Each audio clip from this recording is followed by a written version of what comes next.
समसामयिक विषयों पर आपके पसंदीदा कार्यक्रम विशेष में आपका स्वागत है। मैं हूं स्मृति रस्तोगी। इतिहास की वो शख्सियत जिनके बारे में अक्सर अधूरी बात ही की जाती है, जिनके जय हिंद के नारे की गूंज आज भी हर किसी की जुबां पर है और जिन्होंने देश की आज़ादी के लिए अंग्रेज़ों से लोहा लेने वाली आज़ाद हिंद फौज की कमान संभाली। वो हैं देश के महान क्रांतिकारियों में शुमार सुभाष चंद्र बोस। उन्होंने देश के लिए जो किया उसे लोग कभी भूल नहीं पाएंगे, लेकिन उनकी राजनीतिक विरासत पर मौत के रहस्य का पर्दा आज भी बना हुआ है। नेताजी ने हमेशा यही कहा कि दुनिया में सबसे बड़ा अपराध अन्याय सहना और गलत के साथ समझौता करना है। उन्होंने राष्ट्रवाद को मानव जाति के उच्चतम आदर्शों सत्यम शिवम सुंदरम से प्रेरित है बताया। नेताजी ने देश को स्वतंत्रता दी, नहीं जाती ली जाती है। तुम मुझे खून दो, मैं तुम्हें आजादी दूंगा जैसे जोशीले नारे भी दिए। आज विशेष में हम बात करेंगे देश की आजादी में नेताजी सुभाष चंद्र बोस की विरासत और उनके योगदान के बारे में। तो आइए शुरू करते हैं आज का विशेष।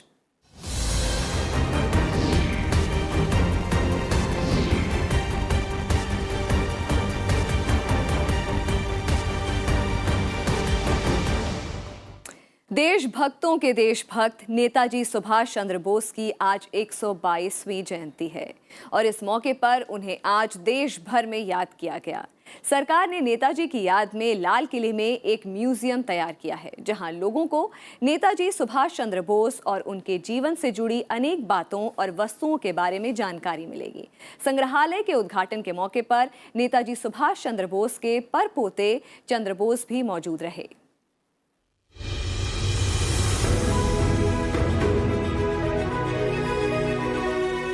सुभाष चंद्र बोस स्वतंत्रता संग्राम के एक ऐसे महान क्रांतिकारी जिन्होंने आजादी हासिल करने के लिए अंग्रेजों से सीधी लड़ाई का रास्ता मुनासिब समझा। देश के इस महान नायक ने भारत की आजादी के लिए अपना सब कुछ न्यौछावर कर दिया। उनकी 122वीं जयंती पर देश भर में नेताजी सुभाष चंद्र बोस को याद किया गया। इस मौके पर प्रधानमंत्री नरेंद्र मोदी ने लाल किले में सुभाष चंद्र बोस संग्रहालय का उद्घाटन किया, जहां लोगों को जानकारी मुहैया कराने के लिए नेताजी और आजाद हिंद फौज से जुड़ी वस्तुओं की जानकारी उपलब्ध रहेंगी। सुभाष चंद्र बोस का नाम हमें गौरव से भर देता, नई ऊर्जा से भर देता है। नेताजी ने एक ऐसी सरकार के विरुद्ध लोगों को एकजुट किया जिसका सूरज कभी अस्त नहीं होता। जय हिंद, जय हिंद। अगर नेताजी की खुद की लेखनी पढ़े तो हमें ज्ञात होता है कि वीरता के शीर्ष पर पहुंचने की नींव कैसे उनके बचपन में ही पड़ गई थी। 1912 के आसपास उन्होंने अपनी मां को जो चिट्ठी लिखी थी, वो चिट्ठी इस बात की गवाह है कि सुभाष बाबू के मन में गुलाम भारत की स्थिति को लेकर कितनी वेदना थी, कितनी बेचैनी थी, कितना दर्द था। अपने भीतर की इस तीव्र उत्कंठा ने किशोर सुभाष बाबू को नेताजी सुभाष बना दिया। इस म्यूजियम में नेताजी द्वारा इस्तेमाल की गई लकड़ी की कुर्सी, तलवार और आईएनए से जुड़े पदक, बैज, वर्दी और अन्य वस्तुएं मौजूद रहेंगी। यहाँ आने वाले लोगों को बेहतरीन अनुभव मिले, इसके लिए म्यूजियम को खास तरीके से डिजाइन किया गया है। साथ ही यहाँ नेताजी के जीवन से जुड़ी तस्वीरें, पेंटिंग, अखबार की क्लिपिंग, अहम दस्तावेज, ऑडियो वीडियो क्लिप, एनिमेशन और मल्टीमीडिया की सुविधा भी होगी। नेताजी का एक ही उद्देश्य था, एक ही मिशन था, भारत की आजादी, मां भारती को गुलामी की जंजीरों से मुक्त कराना। यही उनकी विचारधारा थी और यही उनका कर्म क्षेत्र था।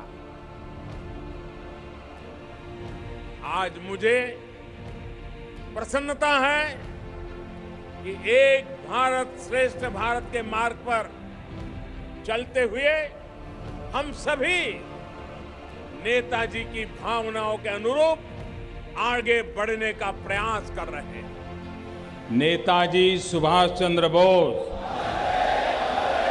नेताजी सुभाष चंद्र बोस,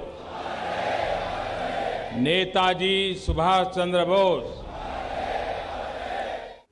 केंद्रीय संस्कृति मंत्री महेश शर्मा ने कहा कि इस म्यूजियम को क्रांति मंदिर के नाम से जाना जाएगा और ये संग्रहालय नेताजी सुभाष चंद्र बोस समेत स्वतंत्रता सेनानियों के लिए एक सच्ची श्रद्धांजलि होगी। उन्होंने कहा कि इस संग्रहालय का मकसद लोगों को ये बताना है कि नेताजी का जीवन सिर्फ और सिर्फ देश के लिए समर्पित था। महान स्वतंत्रता सेनानी नेताजी सुभाष चंद्र बोस की जयंती पर उन्हें संसद भवन के केंद्रीय कक्ष में श्रद्धांजलि दी गई। इसके अलावा उनकी जयंती पर राष्ट्रपति रामनाथ कोविंद, उपराष्ट्रपति एम वेंकैया नायडू और प्रधानमंत्री नरेंद्र मोदी ने उन्हें ट्वीट कर श्रद्धांजलि भी दी। राष्ट्रपति ने नेताजी को नमन करते हुए लिखा कि नेताजी सुभाष चंद्र बोस हमारे सबसे लोकप्रिय राष्ट्रनायकों और स्वतंत्रता संग्राम के महानतम सेनानियों में से एक हैं और आज भी देशवासी नेताजी को बड़े ही आदर और स्नेह के साथ याद करते हैं। वहीं उपराष्ट्रपति ने नेताजी सुभाष चंद्र बोस की जयंती पर उनकी वीरता, देश के प्रति उनकी निष्ठा और दृष्टि को नमन किया। उपराष्ट्रपति ने लिखा कि हर पीढ़ी के नागरिक नेताजी जैसे देशभक्त नेताओं के व्यक्तित्व और कृतित्व का अध्ययन करें और देश के इतिहास में उनके योगदान का सम्मान करें। प्रधानमंत्री ने ट्विटर पर लिखा कि नेताजी सुभाष चंद्र बोस एक महान व्यक्ति थे जिन्होंने भारत की आजादी के लिए अपने को समर्पित कर दिया था। उन्होंने सम्मान का जीवन व्यतीत किया और देश की जनता उनके आदर्शों को पूरा करने और एक सशक्त भारत के निर्माण के लिए प्रतिबद्ध है। पंचानन मिश्रा के साथ bureau report, Rajya Sabha TV. Museum की और खासियतों का जायजा लिया हमारे संवाददाता पंचानन मिश्रा ने। देश के स्वतंत्रता के आंदोलन के महानायक सुभाष चंद्र बोस, उनसे जुड़ी हुई जानकारियों को हासिल करने के लिए अब लाल किले के अंदर एक स्मारक म्यूजियम बनाया गया है, जहां पर उनसे जुड़े संग्रहालय से जुड़ी हुई चीज़ों को रखा गया है। डिस्प्ले है यहाँ पर, जैसा सबसे पहले हम आपको दिखाएंगे। यहाँ पर एक डॉक्यूमेंट्री फिल्म के ज़रिए यहाँ पर सुभाष चंद्र बोस उनका जो शुरुआती जीवन यानी उनके जन्म से लेकर और जब आने का जो आंदोलन चला उसमें उनके ट्रायल से लेकर सारी जानकारियाँ दी गई हैं। और ये एक ऐसी फिल्म है जो पाँच मिनट के आसपास, जिसमें कि सारी जानकारी उसमें मिल जाती है। इस फिल्म को यहाँ पर दर्शाया गया। लेकिन इसके अलावा अब यहाँ से शुरू कर सकते हैं कि ये जो 3 फ्लोर में इस म्यूज़ियम को बनाया गया है, तो वहाँ पर उनके जन्म की कहानी, जहाँ से उनका जन्म हुआ उसकी कहानी शुरुआत होती है। उसके बाद हम आपको दिखाएंगे कि किस तरह से उनके बचपन के दिन थे और बचपन के दिनों के बाद वो किस तरह से वहाँ उनके स्कूल के दिनों में वो सुभाष चंद्र बोस कैसे थे, पढ़ाई में बहुत तेज़ हुआ करते थे और इस तरह से उसके बाद तक आगे तक की कहानी क्या कहती है, इस पूरे संग्रहालय में इन बातों को दर्शाया गया है। तो इस संग्रहालय का जो डिज़ाइन है वो एक अलग तरह का उसको एक सीक्वेंस में तैयार किया गया है। 3 फ्लोर में इसको बांटा गया है। अब हम आपको दिखाते हैं कि किस तरह से जब सुभाष चंद्र बोस यहाँ पर इंडियन सिविल सर्विस में सेलेक्ट हुए और उसके बाद उन्होंने इससे त्याग पत्र दिया, वो अपने आप में एक इतिहास की बड़ी घटना थी। क्योंकि हमें पता है कि किस तरह से आज के समय में भी इंडियन सिविल सर्विसेज एक प्रतिष्ठित सेवा है और उस ज़माने में ब्रिटिश युग में जब इस सेवा में वो सिलेक्ट हुए और उसके बाद उन्होंने इस सर्विस से त्यागपत्र दिया, तो वे अपने आप में एक बड़ी घटना है। और उन्होंने इस पूरी चिट्ठी को यहाँ पर लिखा कि किन कंडीशंस में वो सिविल सर्विसेज से इस्तीफ़ा दे रहे हैं। और इस्तीफ़ा देने के बाद आप देख सकते हैं ये जो चिट्ठी है, ये हर्बर्ट स्ट्रीट, कैम्ब्रिज, यहाँ इस लोकेशन पर लिखी गई है और मिस्टर राइट इनको संबोधित किया गया है। और इस चिट्ठी में ये साफ दर्शाया गया है कि सुभाष चंद्र बोस जो इस इंडियन सिविल सर्विसेज में आए, उसके बाद वो आज़ादी के आंदोलन में कूदने के लिए इस प्रतिष्ठित सेवा को भी उन्होंने छोड़ दिया। तो निश्चित तौर पर ये अंग्रेज़ों के लिए उस समय एक बहुत ही एक गंभीर उन्होंने इस बात को माना था। और CID की रिपोर्ट में भी इस बात को कहा गया था कि सुभाष चंद्र बोस वो ब्रिटिश हुकूमत के लिए बहुत ही ख़तरनाक भी साबित हो सकते हैं। और ये एक माना जाए कि जिस तरह से सिविल सर्विसेज का एक जो उनका बौद्धिक एक स्तर था, वही आगे चलकर कहीं ना कहीं स्वतंत्रता आंदोलन में एक बड़ा INA जैसी संस्था को उन्होंने गठित किया और उससे देश की आज़ादी में जो योगदान उनका रहा, उसका काफ़ी अहम योगदान रहा। सुभाष चंद्र बोस यानी गुलाम भारत की एक ऐसी शख्सियत जिन्होंने न सिर्फ देश के अंदर बल्कि देश के बाहर भी आज़ादी की लड़ाई लड़ी। राष्ट्रीय आंदोलन में नेताजी का योगदान कलम चलाने से लेकर आज़ाद हिंद फौज का नेतृत्व कर अंग्रेजों से लोहा लेने तक रहा है। नेताजी सुभाष चंद्र बोस ने अपने कॉलेज के शुरुआती दिनों में ही बंगाल में क्रांति की वो मशाल जलाई जिसने भारत की आज़ादी की लड़ाई को एक नई धार दी।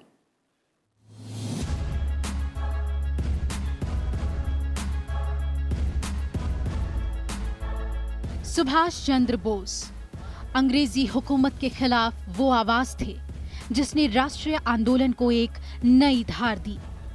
आईसीएस की नौकरी छोड़कर लंदन से भारत लौटने के बाद नेताजी की मुलाकात देशबंधु चित्तरंजन दास से हुई। उन दिनों चित्तरंजन दास ने फॉरवर्ड नाम से एक अंग्रेजी अखबार शुरू किया था और अंग्रेजों के जुल्म सितम के खिलाफ मुहिम छेड़ रखी थी। सुभाष चंद्र बोस से मिलने के बाद चित्तरंजन दास ने उन्हें फॉरवर्ड अखबार का संपादक बना दिया।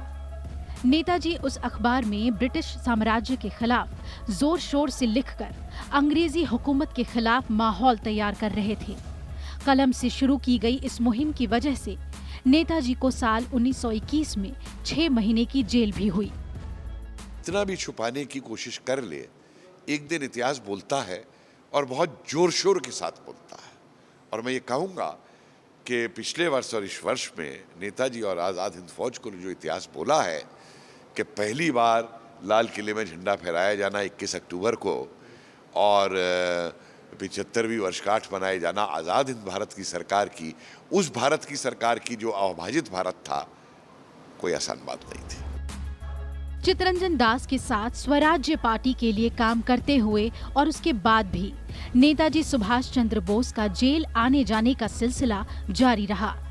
नेताजी ने साल 1928 में कलकत्ता की सड़कों पर सेना की वर्दी में 2000 भारतीय युवकों के साथ परेड कर ब्रिटिश खेमे को हिलाकर रख दिया था। 1938 में हुए हरिहरपुर अधिवेशन में नेताजी कांग्रेस के प्रमुख बनाए गए। नेताजी ने कांग्रेस को आजादी की तारीख तय करने के लिए कहा। साथ ही तय तारीख तक आजादी नहीं मिलने पर सुभाष चंद्र बोस अंग्रेजों के खिलाफ जोरदार आंदोलन छेड़ना चाहते थे, लेकिन महात्मा गांधी इसके लिए तैयार नहीं हुए।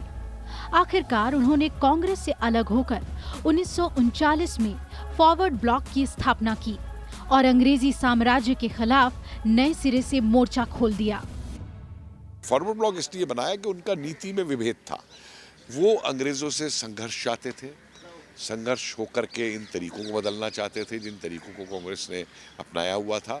और वो मतभेद त्रिपुरी के बाद से उत्पन्न हो गए थे, जबकि नेताजी चुन करके त्रिपुरी में इतनी वोट से जीत के आते हैं, पट्टाभी सीताराम को हरा करके, इसको गांधी जी अपनी हार मानते हैं और फिर नेताजी कांग्रेस का अध्यक्ष का पद छोड़ते हैं। तो उसके बाद से ही बात चलती है। तो वो बार बार गांधी को ये कह रहे हैं कि मौका है, आंदोलन छोड़िए। लेकिन कुछ बंगाल को लेकर के मतभेद है। वो बंगाल में सरकार बनाना चाहते थे प्रजाकृषक पार्टी से मिलके, जिससे मुस्लिम लीग को बाहर रखा जा सके। पहले गांधी ने उसकी इजाज़त भी दे दी, बाद में गांधी ने मना कर दिया और वो सरकार नहीं बनी वहाँ पे।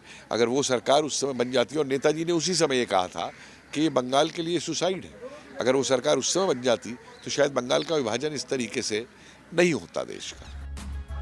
क्रांतिकारी रासबिहारी बोस से प्रभावित होकर नेताजी सुभाष चंद्र बोस ने आजादी की लड़ाई के लिए विदेशी मदद जुटाने की ठान ली थी। कलकत्ता में पुलिस की नजरबंदी को चकमा देकर सुभाष बाबू काबुल के रास्ते जर्मनी पहुंचे। जर्मनी में उनकी मुलाकात हिटलर से हुई, जिसने ब्रिटिश हुकूमत को कमजोर करने के लिए नेताजी को हर संभव मदद मुहैया कराने का वादा किया।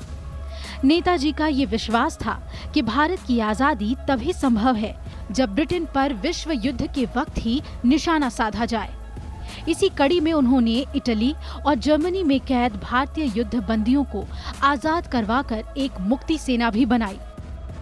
कलकत्ता से निकल करके पेशावर तक जाना और फिर पेशावर से आगे की आप समझ सकते हैं। आज के ज़माने में जर्नी नहीं होती कि पहले कार से जाना, फिर टट्टू पे बैठ के जाना, फिर पैदल जाना, फिर दोबारा ट्रक से जाना और जलालाबाद होते हुए फिर काबुल पहुंचना, और वो भी उस समय पठान बन करके फिर काबुल में रहना। और फिर काबुल से निकल के बर्लिन तक जाना। मॉस्को बर्लिन की यात्रा तो हवाई जहाज से की, लेकिन उससे पहले की तमाम ये हिंदू कुश को पार करते हुए गाड़ी से यात्रा, दो जर्मन अफसर थे उनके साथ में, लुफ्तांसा के, और फिर वहाँ से समरकंद से निकल के और मॉस्को तक 600 किलोमीटर की दूरी उस ठंड के अंदर मॉस्को की, उसमें उसको जाकर के करना कोई आसान काम नहीं था। साल 1943 में नेताजी जब जापान पहुंचे तब उन्हें कैप्टन मोहन सिंह द्वारा स्थापित आजाद हिंद फौज का नेतृत्व करने की जिम्मेदारी दी गई। उनका चुनाव खुद रास बिहारी बोस ने ही किया था। आजाद हिंद फौज ने साल 1944 की फरवरी में ब्रिटिश सेना पर हमला कर दिया। पलेल और तिहिम समेत कई भारतीय प्रदेशों को अंग्रेजों से मुक्त करा दिया था। सितंबर 1944 में शहीदी दिवस के भाषण में ही नेताजी ने आजाद हिंद सैनिकों को कहा था, तुम मुझे खून दो, मैं तुम्हें आजादी दूंगा। ये बोस का ही असर था जिसने अंग्रेजी फौज में मौजूद भारतीय सैनिकों को आजादी के लिए विद्रोह करने पर मजबूर कर दिया था। Bureau report, Rajya Sabha TV. दरअसल इंडियन नेशनल आर्मी के खिलाफ जो मुकदमा दर्ज किया गया था उसकी सुनवाई लाल किले में ही हुई थी। इसी वजह से यहाँ नेताजी से जुड़ा ये म्यूजियम बनाया गया है। आखिर क्या था रेड फोर्ट ट्रायल और आज़ादी की लड़ाई में इस मुकदमे की क्या भूमिका थी, देखिए इसी पहल पर तैयार ये रिपोर्ट। लाल किले से आई आवाज, सहगल, ढिल्लन, शहनवाज, ये वही नारा था जिसने 1945 में देश की आजादी के लिए लड़ रहे क्रांतिकारियों को एक सूत्र में बांधा। ये नारा उठा था रेड फोर्ट ट्रायल के दौरान। दरअसल red fort trial Azad Hind फौज के 3 सैन्य अधिकारियों के खिलाफ चलाए गए मुकदमे से जुड़ा है, जिसकी सुनवाई नवंबर 1945 से जनवरी 1946 तक दिल्ली के लाल किले में हुई और जिस वक्त इंडियन नेशनल आर्मी के कर्नल प्रेम सहगल, कर्नल गुरुबख्श सिंह ढिल्लन और मेजर जनरल शहनवाज खान पर एक साथ मुकदमा चल रहा होता था, तब बाहर सड़कों पर मौजूद देश के नौजवान यही नारा लगाते थे।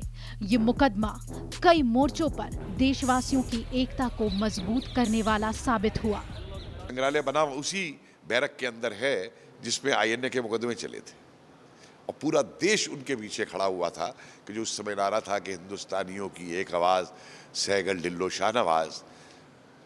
इसके बाद हमने संग्रहालय में एक और चीज़ भी दिखाई है कि INA के जो मुकदमे हुए, ऐसे दस्तावेज सामने आए हैं कि उन मुकदमों से पहले ही कितनों को जो है अंग्रेज फांसी दे चुके हैं, कितनों को अंग्रेज गोली मार चुके हैं। आजाद हिंद फौज के 10 मुकदमों में रेड फोर्ट ट्रायल पहला मुकदमा था जिसमें आजाद हिंद फौज के सैन्य अधिकारियों के खिलाफ अंग्रेजी हुकूमत ने बगावत करने और हत्या करने का मुकदमा चलाया था। ये मुकदमा देश में कौमी एकता की मिसाल भी बना, क्योंकि जिन अधिकारियों के खिलाफ ये मुकदमा चलाया गया वो तीनों ही अलग कौम से थे, लेकिन तीनों ने कांग्रेस की बनाई डिफेंस टीम को ही अपनी पैरवी करने के लिए चुना था, जबकि जनरल शहनवाज को मुस्लिम लीग और कर्नल ढिल्लन को अकाली दल ने अपनी ओर से केस लड़ने की पेशकश की थी। आजाद हिंद फौज के सैन्य अधिकारियों का मुकदमा लड़ने के लिए तब डिफेंस टीम में सर तेज बहादुर सप्रू के नेतृत्व में देश के उस वक्त के कई नामी गिरामी वकील आगे आए थे। जब करो और मरो का गांधी जी ने नारा दिया और गांधी जी गिरफ्तार हो गए, सारे कांग्रेस के नेता गिरफ्तार हो गए, कोई कार्यक्रम नहीं था जनता के सामने उस समय, तो बर्लिन रेडियो से 19 अगस्त और 31 अगस्त को आज़ाद हिंद रेडियो से 2 नेताजी के भाषण हैं जिसमें उन्होंने पूरा कार्यक्रम दिया है कि अंग्रेज़ों की जो है सप्लाई लाइन काट दो, इनकी कम्युनिकेशन की लाइन काट दो पूरी की पूरी, इसके अंदर जो है ब्यूरोक्रेसी काम करना बंद कर दे, रेलवे स्टेशन उखाड़ दो, रेल लाइन उखाड़ दो। और उसी के साथ मतलब यहाँ तक उन्होंने इसमें इस बड़ी इंटरेस्टिंग इंस्ट्रक्शन दिया है कि जो नौकर अंग्रेज़ों के यहाँ काम करते हैं, खान साहब है, वो उनका खाना खराब बनाए अच्छा खाना ना बना के खिलाएं उनको।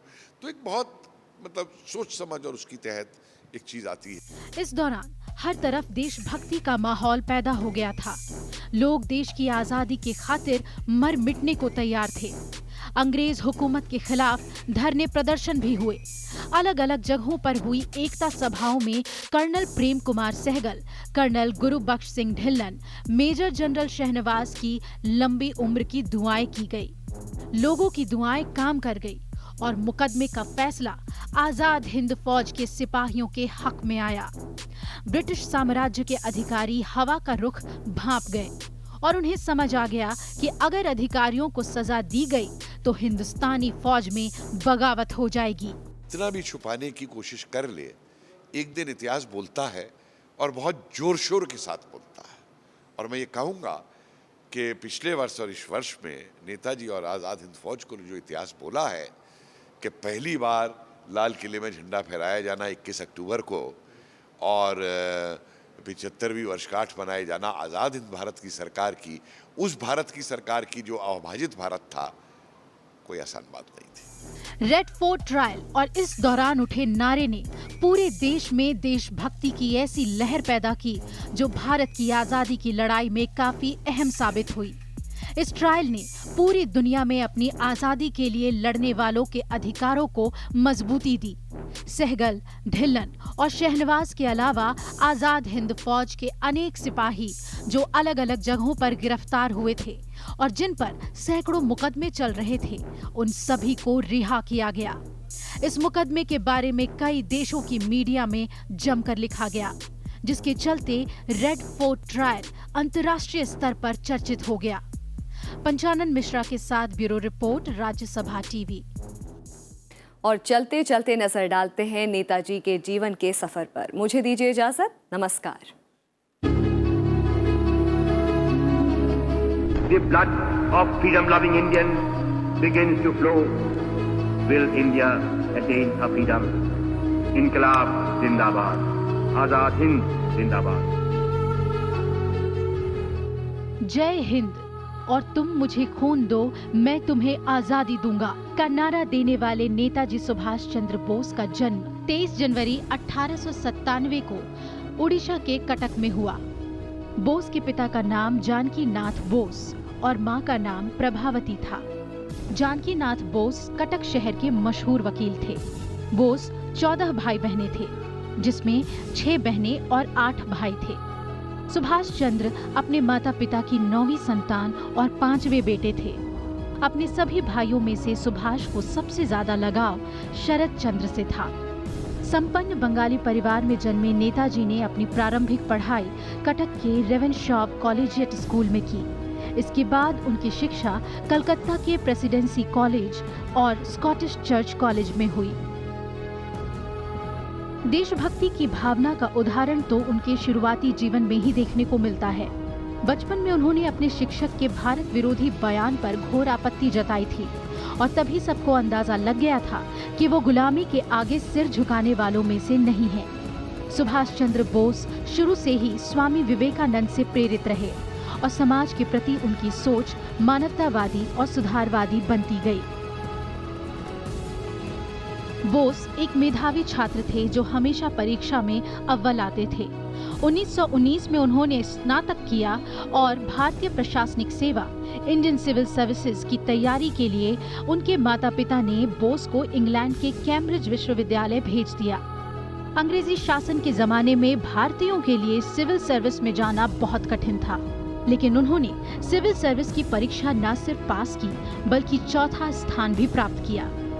लेकिन उन्मुक्त विचारों के सुभाष और भारत माँ के इस लाल का मन अंग्रेजों की नौकरी में कहाँ लगने वाला था। भारतीय सिविल सेवा की परीक्षा में उत्तीर्ण होने के बाद सुभाष चंद्र बोस ने नौकरी से इस्तीफा दे दिया। सिविल सर्विस छोड़ने के बाद वो भारतीय राष्ट्रीय कांग्रेस के साथ जुड़ गए। उनके मन में पहले से ही एक मजबूत और निडर व्यक्तित्व था।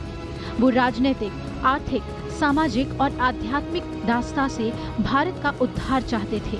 इसलिए जब 20वां दशा में सुभाष चंद्र बोस ने अपने देशवासियों को अपने पक्ष में बुलाया तो निजीकरण, बलिदान, मजबूर मार्च और मृत्यु के अलावा और कुछ नहीं करने का वादा किया था।